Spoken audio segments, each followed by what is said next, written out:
ముందుగా అందరూ కూడా మహానేత ఉద్యమ నేత శ్రీ ముద్రగడ పద్మనాభం గారికి ఒక 2 నిమిషాలు మౌనం పాటించడంతో పాటు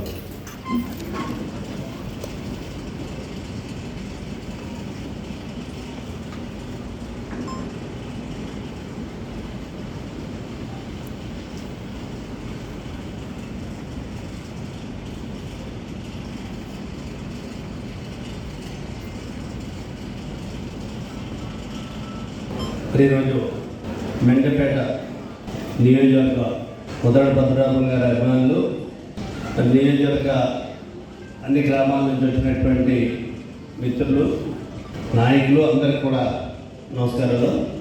మరి ఈరోజు నీతి నిజాయితీలకు మారిపోయినటువంటి వ్యక్తిగా ఒక మాట అన్నాడంటే ప్రాణమైన సరే పెట్టుకుంటాడు, కానీ మాటని జవదాటినటువంటి వ్యక్తిగా, ఒక నిజాయితీపరుడిగా, ఒక పట్టుదల ఉన్నటువంటి వ్యక్తిగా, గొప్ప ఉద్యమ నేతగా, మరి ఎవరన్నా ఆప్యాయత విషయంలో ఆయనే చాటి అనేటువంటి విధంగా ఎదుటి మనిషిని గౌరవించేటువంటి దాంట్లో పద్మనాభం గారికి చాటి ఎవరు లేరనేటువంటి విధంగా ఒక గొప్ప నాయకుడిగా పేరొందినటువంటి ఆ మహానేత రోజుని మరి పరమప్రదించడం అనేటువంటిది మనందరికీ తెలుసున్న విషయమే.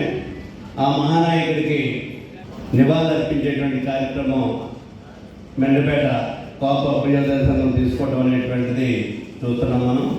ఈరోజు ఇక్కడ మాట్లాడినటువంటి వాడు ఎవరన్నా 2 మాటలు మాట్లాడాలంటే పార్టీలకి కులాలకి అతీతంగా ఆ నాయకుడి యొక్క గొప్పతనం గురించి, ఆయన త్యాగాల గురించే మాట్లాడాలనేటువంటిది కూడా మరి సందర్భంగా మీ అందరికీ తెలియపరుస్తూ, ముద్రగడ పద్మనాభం అనేటువంటి వ్యక్తి ఉద్యమ నేతగా ఆయన రాష్ట్రంలో అందరికీ తెలుసుకున్నటువంటి విషయం.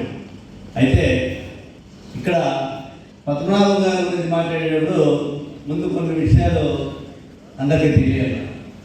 కోపల గురించి ఉద్యమం చేశాడు కాబట్టి కోప నాయకుడు అయ్యాడు తప్ప, అయినా కోపల్లో పేదవాళ్ళుగా ఉన్నటువంటి ఎవరైతే చదువుకుని నిరుద్యోగులుగా ఉన్నటువంటి వాడికి ఉద్యోగాల గురించి ఆయన ఉద్యమం చేశాడు తప్పితే రిజర్వేషన్లు అనేటువంటి ప్రస్తుతం బీసీలు అనుభవిస్తున్నటువంటి రిజర్వేషన్లు కానీ, ఎస్సీలు అనుభవిస్తున్నటువంటి రిజర్వేషన్లు కానీ వాటిల్లో మాకు వాటా కావాలనేటువంటిది కదా ఆయన ఉద్యమం.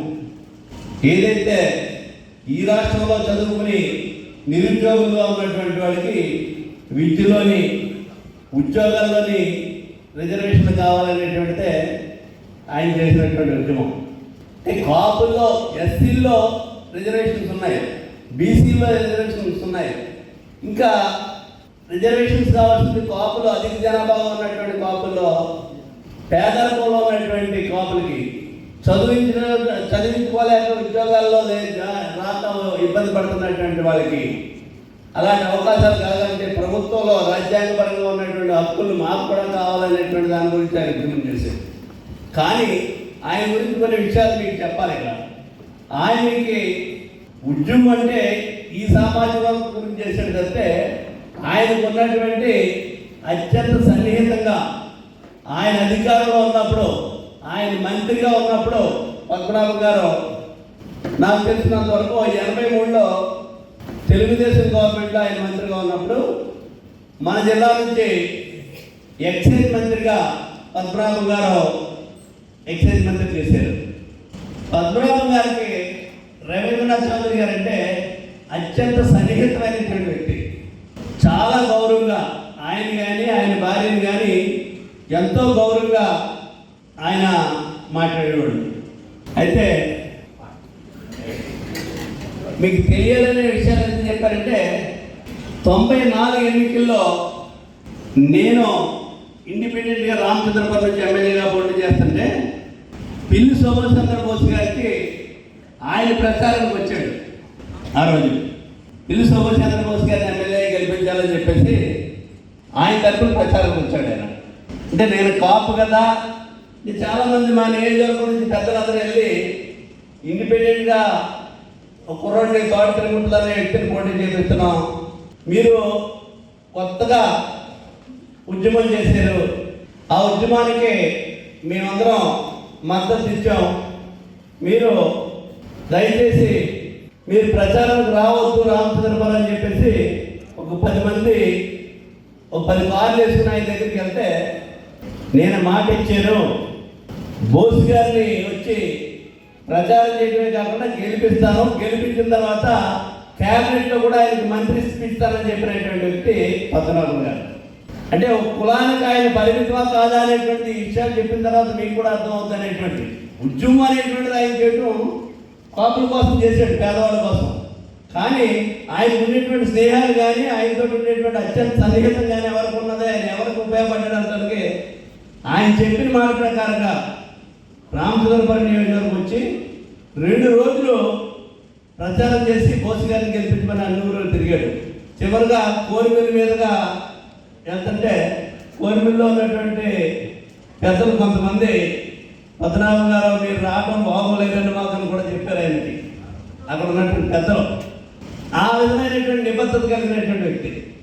మరి ఇంకా అదే విధంగా చూసుకుంటే ఈ దేశానికి స్వతంత్రం తీసుకొచ్చినటువంటి అనేక మంది మహానుభావులు పనిచేస్తే ఈ దేశానికి ప్రపంచంలో లేనటువంటి ఎక్కడా లేనటువంటి ఒక రాజ్యాంగాన్ని రచించినటువంటి వ్యక్తి బాబాసాహెబ్ అంబేద్కర్. అయితే అంబేద్కర్ వాదిగా, అంబేద్కర్ విధానాలు నచ్చినటువంటి వ్యక్తిగా కిర్లంపూడి లాంటి గ్రామంలో అంబేద్కర్ విగ్రహాన్ని కాపులు ఉండేటువంటి ఏరియాలో అంబేద్కర్ విగ్రహాన్ని పెట్టించినటువంటి మహనీయుడు పద్మనాభం గారు అనేటువంటి కూడా ఈ సందర్భంగా మనం చేస్తాను. అటువంటి నిజాయితీ కలిగినటువంటి వ్యక్తి, ఒక కులానికి పరిమితం కాదని చెప్పడానికి అనేక ఉదాహరణలు ఉన్నాయి. రాజకీయంగా కానీ అనేక రకాలుగా గత 30-40 సంవత్సరాలుగా, సుమారు 40-50 సంవత్సరాలుగా ఆయనకు అత్యంత సన్నిహితంగా ఉన్నటువంటి వ్యక్తులు ఎవరు ఉన్నారంటే బొడ్డు భాస్కర రామారావు గారు. ఆయన చాలా సన్నిహితమైనటువంటి వ్యక్తి, ఇద్దరు కూడా సిగ్గు ఆడుకునేవారు. చాలా సన్నిహితమైనటువంటి వ్యక్తిగా బొడ్డు భాస్కర రామారావు గారితో ఎవరికన్నా వేరే బీసీలకు కానీ ఎస్సీలకు కానీ కాపులకు కానీ ఎవరికన్నా పనిగా వస్తే భాస్కర రామారావు తీసుకెళ్తే పని అవుతుందనేటువంటి స్నేహం వాళ్ళు ఇద్దరు మధ్యనే.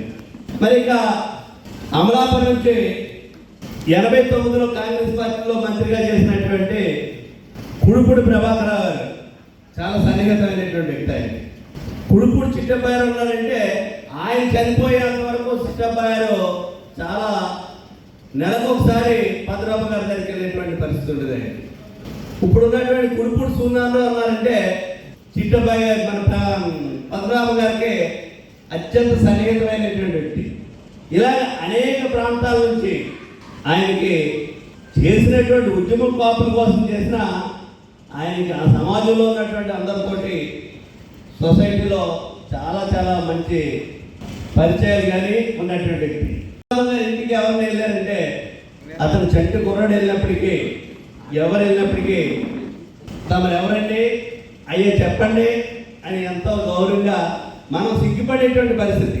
ఆయన స్థాయికి మనం అంత గౌరవంగా మాట్లాడుతుంటే మనం సిగ్గుపడతాం. అంత గౌరవంగా అయ్యా చెప్పండి అని ఇంటికి వెళ్ళినటువంటి వ్యక్తికి టైంతో పని లేదు. ఆ టైం భోజనం టైం అయితే భోజనం, టిఫిన్ టైం అయితే టిఫిను, మరి టీ టైం. ఆయన ఇంటికి వెళ్ళి చేయి కడకుండా వచ్చినటువంటి వాళ్ళు ఎవరు ఉండరు. ఆ విధమైనటువంటి మూడులో తెలుగుదేశం పార్టీ నుంచి ఎమ్మెల్యే అవుతారని తెలుసు చాలా మందికి. 78లో ఆయన జనతా పార్టీ నుంచి ఎమ్మెల్యే గెలిచారు. ఆయన దానికి ముందు ఆయన తండ్రి గారు ఇండిపెండెంట్గా ఎమ్మెల్యే గెలిచాడు. 2 సార్లు ఎమ్మెల్యే చేసినటువంటి వ్యక్తి ముద్రగడ వీరరాఘవ నాయుడు గారు. వారి తండ్రి గారు తాతగారు కిర్లంపూడి మున్సిపల్ గారు అంటే ఆ రోజుల్లో గొప్ప పేరు. కలెక్టర్లు కూడా మున్సిపల్ గారు వచ్చిందాక ఆయన మీటింగ్కి వెళ్ళి 78లో ఎమ్మెల్యే చేశారు. 83లో తెలుగుదేశం పార్టీ నుంచి ఎమ్మెల్యే చేశారు. 85లో తెలుగుదేశం పార్టీ నుంచి ఎమ్మెల్యే చేశారు. 89లో 4వసారి కాంగ్రెస్ పార్టీ నుంచి ఎమ్మెల్యే చేశారు. తెలుగుదేశం పార్టీలో మంత్రి చేశారు, కాంగ్రెస్ కాంగ్రెస్ పార్టీలో కూడా మంత్రి చేసినటువంటి వ్యక్తి ముద్రగడ పద్మనాభం గారు. అటువంటి వ్యక్తి కాపులకి న్యాయం జరగాలి, కాపులకి పేదవాడిగా ఉన్నటువంటి కాపుల్లో చదువుకోలేనటువంటి కాపులకు చదువుకుని ఉద్యోగాలు రాకుండా ఉన్నటువంటి యువతకి ఉద్యోగ అవకాశాలు కల్పించాలని చెప్పేసి ఆయన ఉద్యమం చేసినప్పుడు, ఆ ఉద్యమం తర్వాత ఈరోజు 4 సార్లు ఎమ్మెల్యే చేసినటువంటి వ్యక్తి అయినప్పటికీ ఆ ఉద్యమం తర్వాత ఈ రోజు వరకు మళ్ళీ ఎమ్మెల్యే అవ్వలేదు. ఆయన పెద్దపాటి నియోజకవర్గం నుంచి ఆయన నష్టపోవడానికైనా ఒప్పుకుంటాడు తప్పితే అన్న మాటకు నిలబడేటువంటి వ్యక్తి. ఆయన ఉద్యమం అనేటువంటిది ఏ కారణం చేత ఉద్యమం చేశాడు అనేటువంటిది కూడా ఒకసారి మీ అందరికీ తెలియాలి.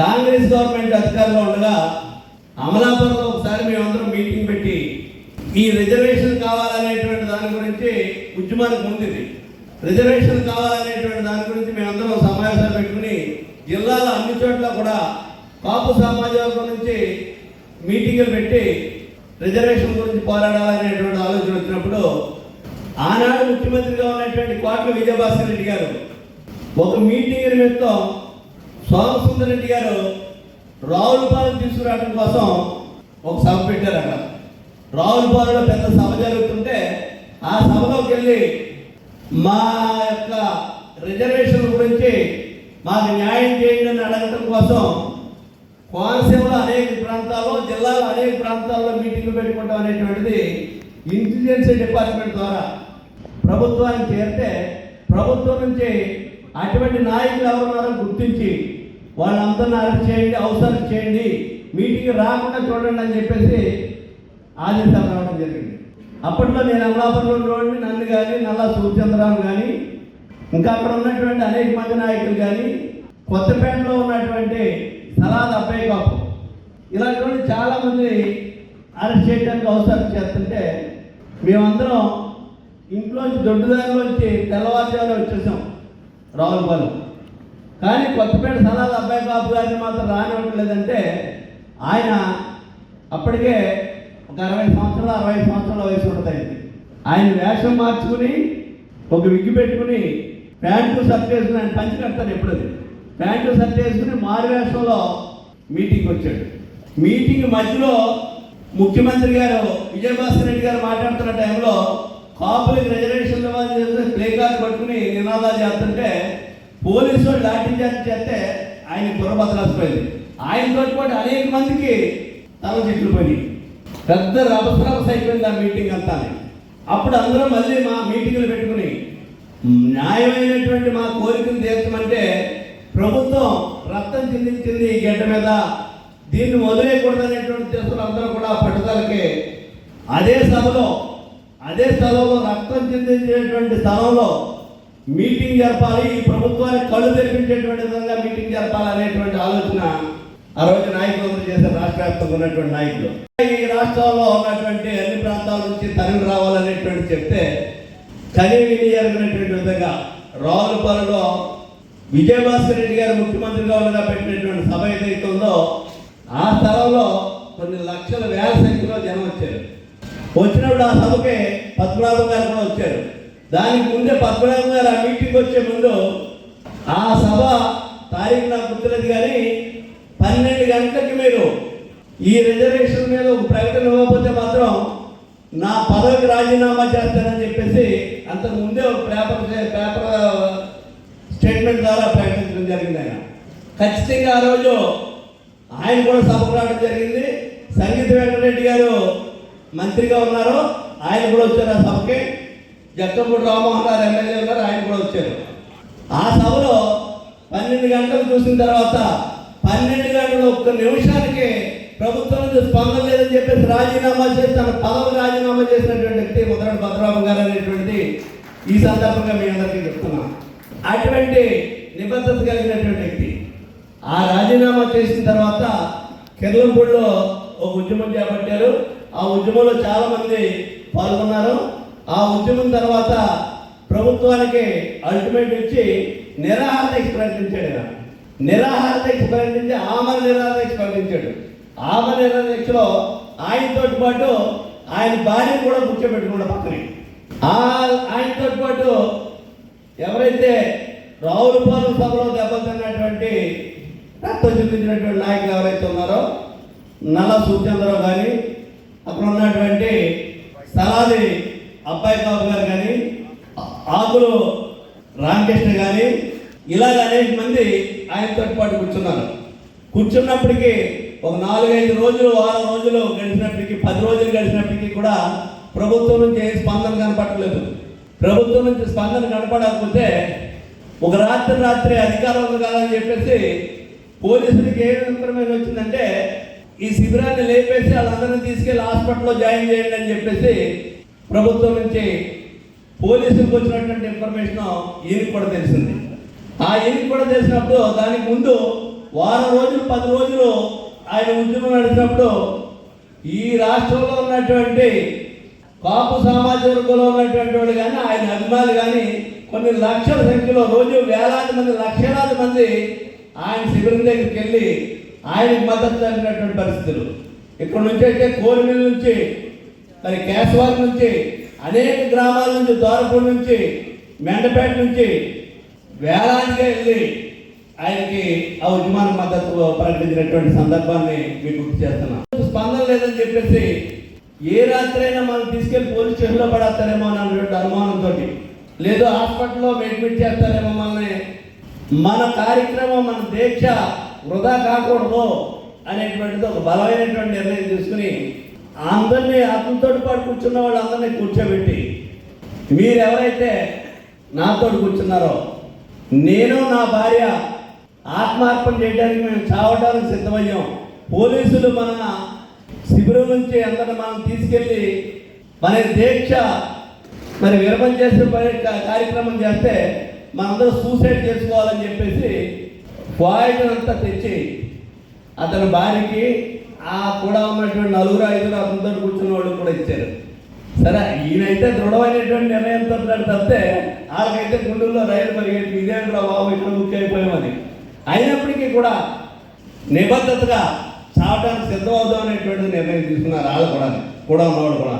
పోలీస్ డిపార్ట్మెంట్ నుంచి ఇంటెలిజెన్స్ ద్వారా ముఖ్యమంత్రి గారి దగ్గరికి వెళ్ళేటప్పటికీ ఆనాడు ఆ ముఖ్యమంత్రి, ఆ ప్రభుత్వం కూడా భయపడి ముద్రగడ పద్మనాభం గారికి ఈ దీక్షని విరమణ చేయాలి, ఆయన కోరినటువంటి కోరికలు ఏవైతే ఉన్నాయో అవి అంగీకరించాలనేటువంటిది ప్రభుత్వాల నుంచి ఒక నిర్ణయం వచ్చే వరకు ఆ శిబిరాన్ని ఎవరో టచ్ చేయొద్దు అనేటువంటిది ఎస్పీకి, ఇంటెలిజెన్స్ డిపార్ట్మెంట్కి సమాచారం వచ్చినప్పుడు ఎస్పీ గారు వెళ్ళి ఆ శిబిరం దగ్గరికి వెళ్తే మళ్ళీ వాళ్ళ పాయిజన్ తీసుకుంటారేమో అని చెప్పేసి దూరం నుంచి మైక్ తీసుకుని, ఇలాగే ప్రభుత్వం నుంచి మాకు ఒక ఇన్ఫర్మేషన్ ఉంది, తొందరలోనే ప్రభుత్వం వచ్చి మీ కోరికలు తీర్చడానికి అంగీకరించేటువంటి పరిస్థితి ఉంది కాబట్టి మేము మాత్రం మీ శిబిరాన్ని ఏమీ ఇబ్బంది పెట్టట్లేదు, మీ యొక్క దీక్షని విరమణ చేయడానికి మేమేం బలవంతంగా మిమ్మల్ని ఏమి ఇబ్బంది పెట్టాం, దయచేసి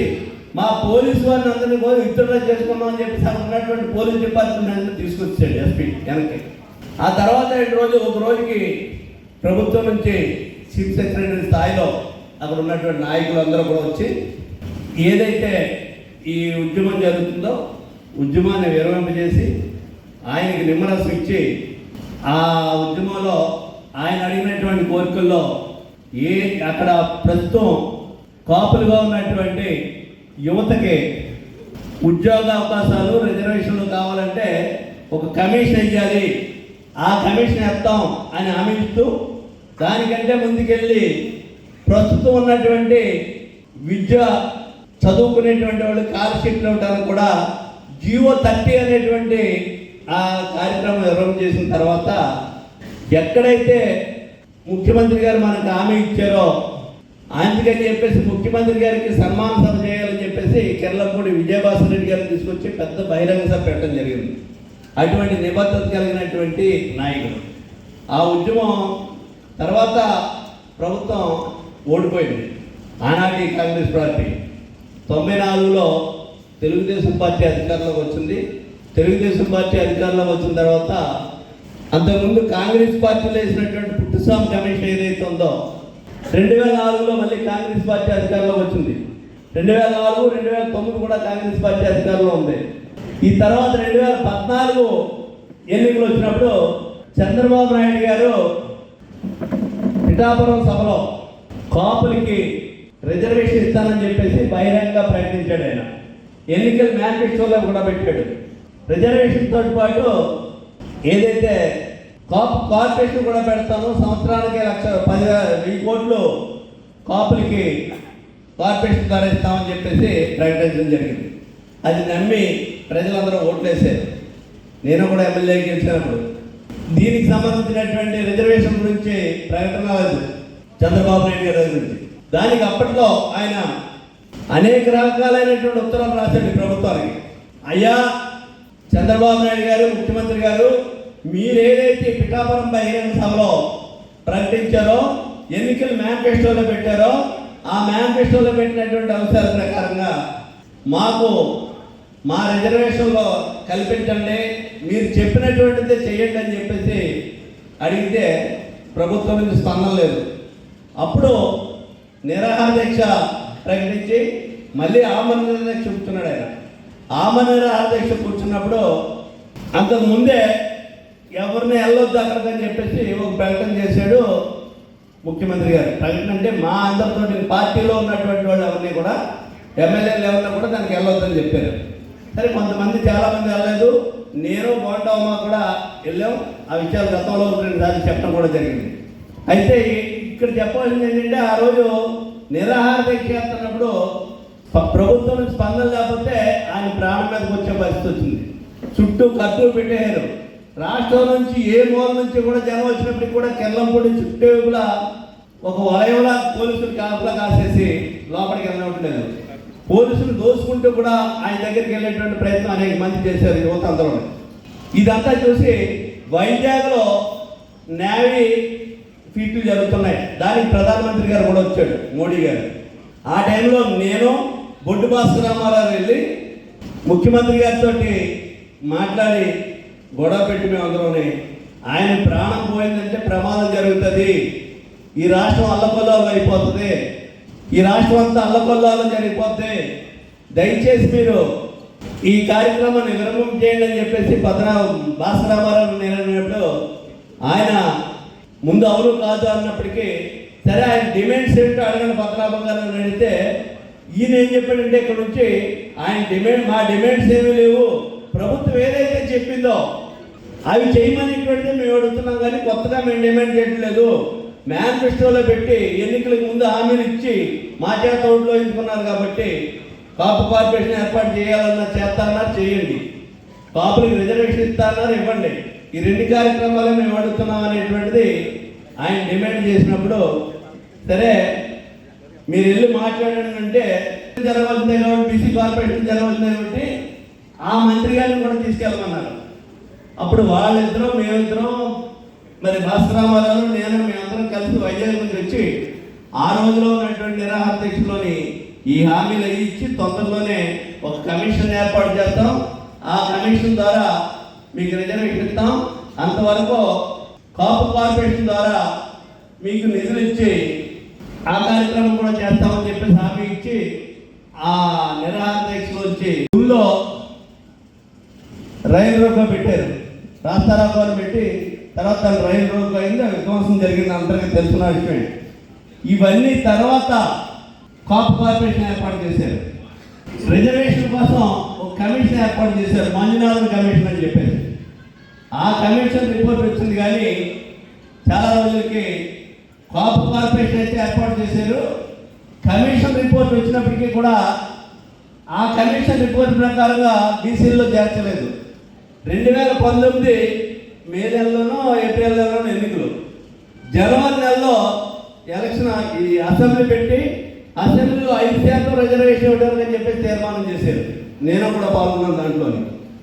చాలా సంతోషం రిజర్వేషన్ ఇస్తున్నారని. అది ఎలక్షన్కి ఎన్నిక ఎవరైతే కమిషన్ ఉందో కమిషన్ చైర్మన్ రికమెండ్ చేయలేదు, దానికి నెంబర్లు మాత్రమే రికమెండ్ చేశారు. చైర్మన్ రికమెండ్ చేయలేదని చెప్పేసి ఢిల్లీలో ఉన్నటువంటి హోమ్ డిపార్ట్మెంట్కి వెళ్ళాలి ఈ రిపోర్ట్.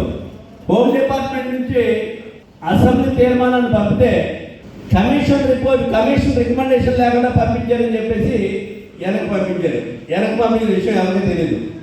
మళ్ళీ ఫిబ్రవరి నెలలో ఫిబ్రవరిలోనూ మార్చిలో గుర్తులేదు, ఫిబ్రవరి నెలలో కేంద్ర ప్రభుత్వం ఈడబ్ల్యూసీ కింద 10% రిజర్వేషన్ ఈ దేశంలో ఉన్నటువంటి అందరికీ వర్తించేటువంటి విధంగా ఈడబ్ల్యూఎస్ రిజర్వేషన్ పెట్టారు. ఆ ఈడబ్ల్యూఎస్ రిజర్వేషన్లో మళ్ళీ ఒక తీర్మానం చేసి మళ్ళీ 5% దాంట్లో కాదు దీంట్లో ఇస్తామని చెప్పేసి మళ్ళీ తీర్మానం చేశారు. ఈ తీర్మానం కూడా మరి అక్కడ హోమ్ డిపార్ట్మెంట్కి పంపించారు. హోమ్ డిపార్ట్మెంట్కి పంపిస్తే ఈ రెండు చూసిన తర్వాత ఒకసారి 5% రిజర్వేషన్ ఇవ్వమని అడిగారు, ఇంకో దగ్గర ఈడబ్ల్యూఎస్ రిజర్వేషన్ మరి 5% ఇవ్వాలని అడుగుతున్నారు. మీకు ప్రభుత్వం నుంచి ఒక క్లారిటీగా మీరు మీ అభిప్రాయం ఏంటో రాయండి అని చెప్పేసి మళ్ళీ వెనక్కి పంపించారు. ఈ వెనక్కి పంపినటువంటి విషయం మా ఎవరికీ తెలియదు. ఈ లోపల ఎన్నికలు నోటిఫికేషన్ వచ్చింది, ఎలక్షన్కి వెళ్ళింది, గవర్నమెంట్ ఓడిపోయింది. ఇది ఇప్పటి వరకు జరిగినటువంటి దీంట్లో చాలామంది మీకు తెలియడం కోసం చెప్తున్నటువంటి విషయాలు ఇవి. ఇవన్నీ కూడా ఏది ఏమైనప్పటికీ జరిగినటువంటి ఆయన చనిపోవడానికి, ఆయన నిరాహార చేయడానికి ఇన్ని విషయాలకు కారణమైనటువంటి ఆయన ఒక మనస్తత్వం గురించి ఆయన ఒక మాట ఇచ్చేటంటే ఏ విధంగా ఉంటాడో, ఎంత నిబద్ధతగా ఉంటాడో, ప్రాణం పోయినా సరే అన్న మాట గురించి వెనక్కి వెళ్ళకూడదు అనుకునేటువంటి వ్యక్తి, పదవుల కోసమే ప్రాకులాడేటువంటి వ్యక్తి కాదు, కాపుల కోసం ఉద్యమం చేసేటంటే కాపులే నాకు ముఖ్యమైనటువంటి వ్యక్తి కాదు. అందుకు నేనే నిదర్శనం. నన్ను ఓడించడానికి నాకు వ్యతిరేకంగా బోస్ గారిని కల్పించడానికి ఊరు తిరిగి 2 రోజులు ప్రయాణం చేశాడు మా నియోజకవర్గంలో ఉండి, ఒక రాత్రి మతం కూడా చేసి ఊరంతా వ్యతిరేకిస్తున్నప్పటికీ కూడా అంబేద్కర్ విగ్రహం తీసుకెళ్లి కిర్లంపూడిలో కాపుల వీధిలో అంబేద్కర్ విగ్రహాన్ని మరి నిలబెట్టినటువంటి వ్యక్తి. హర్ష్ కుమార్ గారు కూడా బాగా సన్నిహితమైనటువంటి వ్యక్తి. ఆయన ఇలాగా ఆయన గురించి చెప్పుకుంటే అనేక రకాలైనటువంటి కేవలం ఉద్యమం అనేటువంటి చేసింది ఆయన కాపుల కోసం చేశాడు. మీకు అందరికీ తెలియవలసింది ఏంటంటే 4 సార్లు ఎమ్మెల్యే అయినా ఈ ఉద్యమాన్ని భుజం చేసుకున్న తర్వాత మళ్ళీ ఇయ్యాటి వరకు ఆయన ఎమ్మెల్యే కాలేదనేటువంటి విషయాన్ని కూడా మీరు అందరూ గుర్తుపెట్టుకోవాలి. మనం అంతా ఈ కారణం చేత ఆయనకి అర్పించేటువంటి నివాళులు ఏమైనా ఉన్నాయంటే ఆయన ఆత్మ శాంతి చేకూరాలంటే ఆయన ఆత్మ ఎప్పుడు శాంతి చేకూరుతుంది, ఆయన ఏదైతే కలగన్నాడో అది నెరవేరినప్పుడు మాత్రమే ఆయన ఆత్మ శాంతి చేకూరుతుంది. అటువంటి వ్యక్తి ఆయన పదవుల కోసం, డబ్బు కోసం ప్రాకులనేటువంటి వ్యక్తి కాదు. ఇంకొక విషయం కూడా మీకు తెలియాలంటే ఒక రాజశేఖర రెడ్డి గారు, ఒక చంద్రబాబు నాయుడు గారు, ఒక వెంకయ్య నాయుడు గారు, ఇలాంటి వీళ్ళందరూ కూడా 78 ఎమ్మెల్యేలు. వీళ్ళతో పాటు చాలామంది ఉన్నారు, నాకు తెలుసున్న పేర్లు. వీళ్ళందరూ కూడా 78లో ఎమ్మెల్యే చేసినటువంటి వాళ్ళు. 78లో ఎమ్మెల్యే చేసినప్పటికీ రాజశేఖర రెడ్డి గారు బ్యాక్గ్రౌండ్ చూసుకుంటే పొలిటికల్గా అంతకుముందు ఏం కాదని రాజశేఖర రెడ్డి గారు ఎమ్మెల్యే అయినప్పటికీ ఆయన తండ్రి గారు వ్యాపారం తప్పితే, మైనింగ్ అది తప్పితే ఆయన తండ్రి గారు రాజకీయమైనటువంటి కుటుంబం కాదు. నాకు తెలియదు మరి ఎంతవరకు. చంద్రబాబు నాయుడు గారు కుటుంబం నుంచి కూడా పొలిటికల్ ఫ్యామిలీగా ఉంటుందని నేను అనుకోవట్లేదు. అదేవిధంగా వెంకయ్యనాయుడు గారు కూడా. అయితే ఎందుకు చెప్తుందంటే ఆ రోజుకే 2 సార్లు వీళ్ళ తండ్రి గారు ఎమ్మెల్యే చేసినటువంటి రాజకీయ కుటుంబంలో వచ్చినటువంటి వ్యక్తి మరి పద్మనాభం గారు. ఒకసారి ఇండిపెండెంట్ గెలిచాడే, 2 సార్లు ఏదో పార్టీ నుంచి గెలిచినట్టు తెలీదు, 2 సార్లు అంతకుముందు ఎమ్మెల్యే. అప్పటికే 100 ఎకరాల ఆస్తి ఉన్నటువంటి కుటుంబం అది. వీళ్ళందరితో చూసుకుంటే ఈరోజు ఆయన చనిపోయేటప్పుడు ఆయన ఆర్థిక పరిస్థితి ఏంటనేటువంటిది మనందరికీ తెలుసున్నటువంటి విషయమే. ఆయన డబ్బు కోసం, ఆస్తి కోసం ఆయన 4 సార్లు ఎమ్మెల్యే చేసి, 2 సార్లు 3 సార్లు మంత్రి చేసి, ఒకసారి ఎంపీ చేసి, ఇన్ని పదవులు చేసినప్పటికీ ఈ రోజు ఉండేటువంటి రాజకీయ నాయకులకి ఆ రాజకీయ నాయకులకి ఉన్నటువంటి తేడా ఏంటనేటువంటిది ఒకసారి ఆయన నిజాయితీ అనేటువంటిది, ఏ రకమైనటువంటి నిజాయితీ పరుడు అనేటువంటిది ఒకసారి ఆయనతో ఉన్న వాళ్ళందరూ 100,000 కోట్లకి వెళ్ళినటువంటి వ్యక్తులు ఆయనతో ఎమ్మెల్యేగా మొదలుపెట్టినటువంటి జీవితాలు ఇవ్వాలి. అంత నిజాయితీ పరుడు అని చెప్పడానికి ఈ ఉదాహరణలో మీరందరూ తీసుకోవాలనేటువంటిది మనం చేస్తూ, అటువంటి మహానాయకుడికి ఈవేళ ఆయన ఏదో ప్రకటన చేసాడని చెప్పేసి ఆయన ఉద్యమం చేసినప్పుడు పుట్టినటువంటి వాళ్ళు అందరూ ఉన్నాయి. ఈవేళ ఎవరింట్లో సెల్ ఫోన్ పెట్టుకుని మన ఇష్టం వచ్చినట్టు క్లోజింగ్ చేసి ఆయన మనసు బాధ పెట్టాం. చాలా దారుణమైనటువంటి విధంగా మాట్లాడినటువంటి సోదరులందరి మీద కూడా నాకు కోపం లేదు. ఆయన చరిత్ర ఏంటనేటువంటిది, ఆయన ఏంటనేటువంటిది ఒక్కసారి తెలుసుకుంటారనేటువంటి ఉద్దేశంలో ఈ విషయాలన్నీ మీ అందరి ముందు చెప్పడం జరుగుతుంది. నేను మన ఇంట్లో కూర్చొని మనం సెల్ ఫోన్లో పెట్టేస్తాం. ఆయన స్వార్థం కోసం కానీ సొంతం కోసం కానీ ఎప్పుడు ఉద్యమం చేయలేదు ఆయన.